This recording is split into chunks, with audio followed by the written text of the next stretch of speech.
Hello friends, आज हम हमारे वीडियो में बायोलॉजी का चैप्टर नंबर 9 एंजाइम की स्ट्रक्चर यहाँ पढ़ने जा रहे हैं। सबसे पहले हम यहाँ पर एंजाइम के बारे में देखें कि एंजाइम्स होते क्या हैं। तो हमारे शरीर के अंदर बहुत सारी रिएक्शंस होती है, हमारे अंदर सेल जो है बहुत सारी रिएक्शन करता है। अगर हम इन रिएक्शन के, तुमने नाम सुना होगा पेप्सिन, रेनिन, ये सारे एंजाइम्स होते हैं। अगर इन रिएक्शन के अंदर कुछ लो अमाउंट में कुछ ऐसे सब्सटेंस हम डाल दें जिससे जो रिएक्शन है उसकी कैपेसिटी जो है वो बहुत तेज हो जाए, हम उसे क्या कहते हैं, एंजाइम या बायो कैटलिस्ट कहते हैं। एंजाइम जो होते हैं वो किस नेचर के होते हैं, प्रोटीन नेचर के होते हैं और लो अमाउंट में इनकी जरूरत होती है। इनमें बहुत सारे एक्टिव साइट होते हैं जहां ये सबस्ट्रेट पर जाकर जुड़ जाते हैं और अपनी रिएक्शन बहुत कम टाइम में कर लेते हैं। अगर हम ये देखें ये क्या करते हैं, जैसे कोई भी रिएक्शन हो रही है उसकी एक्टिवेशन एनर्जी इस तरह की है, अगर हम उसमें एंजाइम को अगर ऐड कर देते हैं तो वो क्या कर देते हैं, इस एक्टिवेशन एनर्जी को डिक्रीज कर देते हैं, जिससे रेट ऑफ रिएक्शन क्या हो जाती है, तेज हो जाती है। रिएक्शन की रेट तेज हो जाती है और रिएक्शन जल्दी कंप्लीट हो जाती है। तो अगर हम इसकी डेफिनेशन देखें कि एंजाइम क्या है, enzyme is a organic substance, organic compound which are made up of protein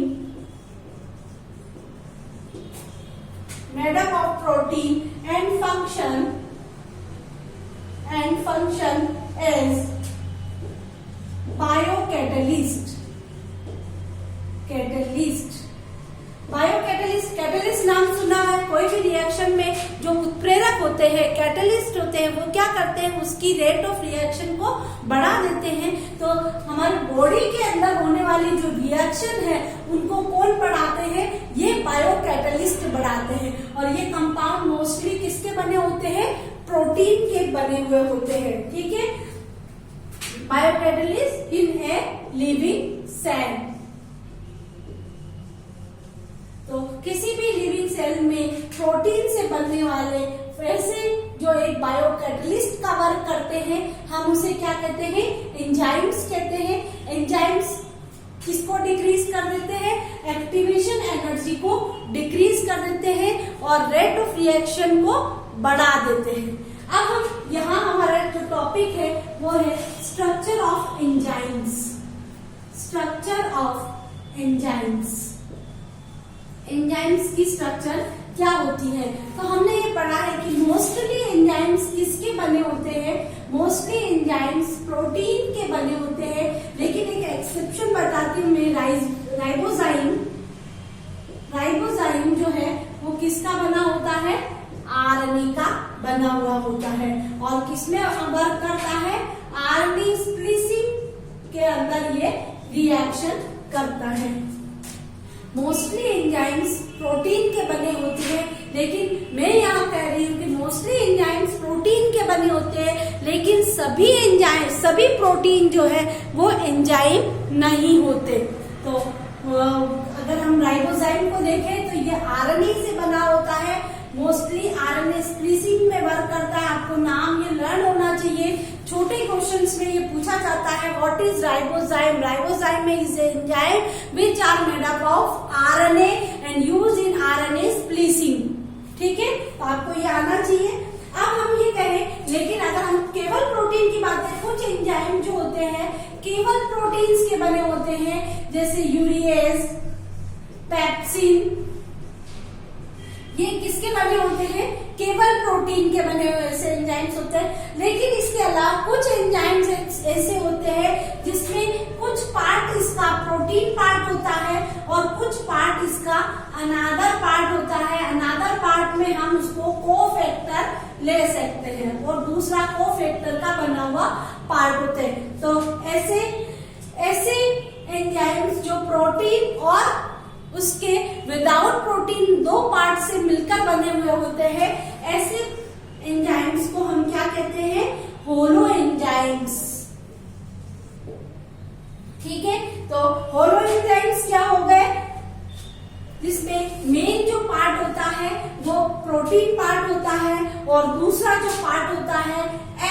protein part या नॉन प्रोटीन पार्ट होता है उसको हम कहते हैं होलो एंजाइम्स। और होलो एंजाइम्स में भी अगर हम ये देखें कि इसके प्रोटीन पार्ट को हम एपो एंजाइम्स कहते हैं और इसका जो नॉन प्रोटीन वाला पार्ट है उसको हम कोफैक्टर कहते हैं। ठीक है, तो हम यहाँ पर आप डिस्कस करेंगे एंजाइम्स के पार्ट के बारे में कि हम एंजाइम्स को कितने पार्ट में हम यहाँ डिवाइड कर रहे हैं।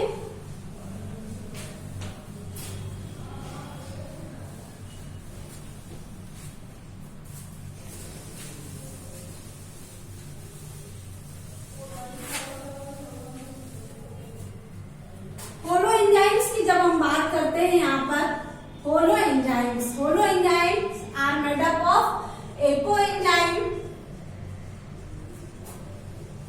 प्लस नॉन प्रोटीन पार्ट जिसको हम क्या नाम दिया था, कोफैक्टर। ठीक है, ये दोनों मिलाकर क्या बनते हैं, एपो एंजाइम। अभी तक हमने पढ़ा कि जो एंजाइम्स होते हैं उनका नेचर जो होता है वो प्रोटीन जैसा नेचर होता है, लेकिन राइबोजाइम ऐसा एंजाइम है जो आरएनए से मिलकर बना होता है। और कुछ एंजाइम्स ऐसे होते हैं जो केवल प्रोटीन के बने होते हैं, जैसे पेप्सिन यूरिएज एंजाइम जो है ये केवल प्रोटीन के बने हुए होते हैं। लेकिन कुछ एंजाइम्स ऐसे होते हैं जिनमें प्रोटीन और नॉन प्रोटीन दोनों पार्ट होते हैं, ऐसे एंजाइम्स को हम होलो एंजाइम्स कहते हैं।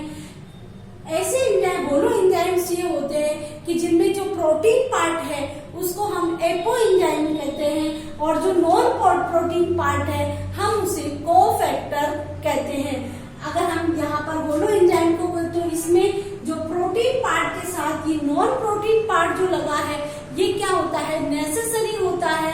अगर ये नॉन प्रोटीन पार्ट इसके साथ अटैच नहीं है दैट मीन्स कि ये एंजाइम वर्क नहीं करेगा। तो holo enzyme is a enzyme which have protein or non-protein part, then protein part is called apoenzyme and non-protein part is called cofactor. अब ये नॉन प्रोटीन पार्ट जो है ये अलग अलग तरीके के हो सकते हैं, इसके अलग अलग टाइप्स हो सकते हैं। तो अगर हम इनके टाइप्स देखें तो ये 3 टाइप्स के हो सकते हैं। फर्स्ट है इसका प्रोस्थेटिक ग्रुप,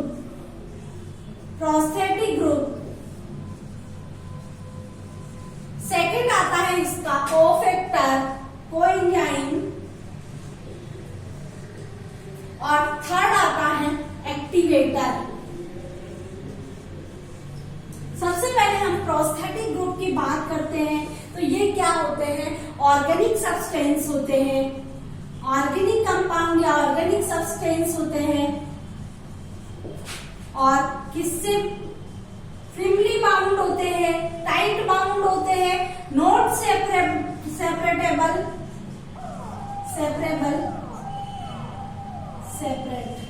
ठीक है, नॉट सेपरेट। हम इनको ये क्या होते हैं, इस एपो एंजाइम से बहुत टाइटली पैक्ड होते हैं, जुड़े हुए रहते हैं, इनको इजीली नॉट सेपरेट, इनको इजीली सेपरेट हम नहीं कर सकते। और क्या होते हैं, ऑर्गेनिक कंपाउंड्स होते हैं और हम इनको क्या कहते हैं, प्रोस्थेटिक ग्रुप कहते हैं। Again revise, then apo enzyme and non protein part मिलकर होलो एंजाइम बनाते हैं। नॉन प्रोटीन पार्ट 3 टाइप्स के होते हैं जिनको हमने कोफैक्टर नाम दिया। 3 टाइप्स के, first that is called prosthetic group. Prosthetic group जो होते हैं उनमें ऑर्गेनिक कंपाउंड्स होते हैं या ऑर्गेनिक सब्सटेंस होते हैं, ऐसे ऑर्गेनिक सब्सटेंस होते हैं जो होलो एंजाइम के साथ फ्रीली बाउंड होते हैं, टाइटली बाउंड होते हैं, ठीक है, tightly bound with protein part, है ना। यहाँ इस तरह से लिख लीजिए ताकि आपको अच्छे से आ जाए। Freely bound with protein part and freely bound है तो ये इजीली उस जगह से सेपरेट नहीं हो सकते। अगर हम एग्जांपल देखें, प्रोस्थेटिक ग्रुप का एग्जांपल देखें तो फ्लेवोसाइटोक्रोम, फ्लेवोप्रोटीन, ये सारे क्या कहलाते हैं, प्रोस्थेटिक ग्रुप कहलाते हैं। सेकेंड हमारे पास कोएंजाइम, ये भी क्या होते हैं, ऑर्गेनिक सब्सटेंस होते हैं। These are also organic substance, but they are loosely bound with protein. ये लूजली बाउंड होते हैं और इन्हें सेपरेट करना, लूजली बाउंड है तो इन्हें सेपरेट करना बहुत इजीली होता है, इजीली सेपरेट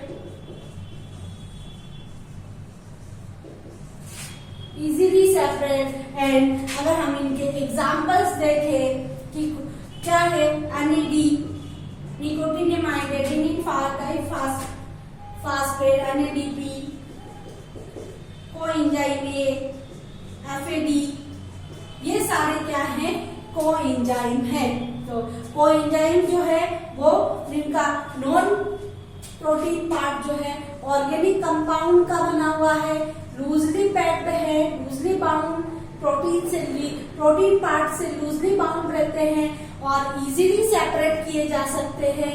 और अगर हम इनके एग्जाम्पल देखें, NAD, NADP, coenzyme A, FAD, ये इसके एग्जाम्पल्स है। लास्ट आता है एक्टिवेटर। एक्टिवेटर में इनऑर्गेनिक सब्सटेंस आते हैं, इनऑर्गेनिक मेटल आयन जुड़े हुए रहते हैं, जिन्हें हम क्या कहते हैं, एक्टिवेटर कहते हैं। तो यहाँ पर हम देखें तो नॉन प्रोटीन पार्ट में ये दोनों ऑर्गेनिक कंपाउंड है और ये इनऑर्गेनिक कंपाउंड है। तो हम यहाँ पर ये देख सकते हैं इसके अंदर कि इनऑर्गेनिक मेटल आयन, किससे, इनऑर्गेनिक मेटल आयन जो है ये जुड़े हुए रहते हैं इससे।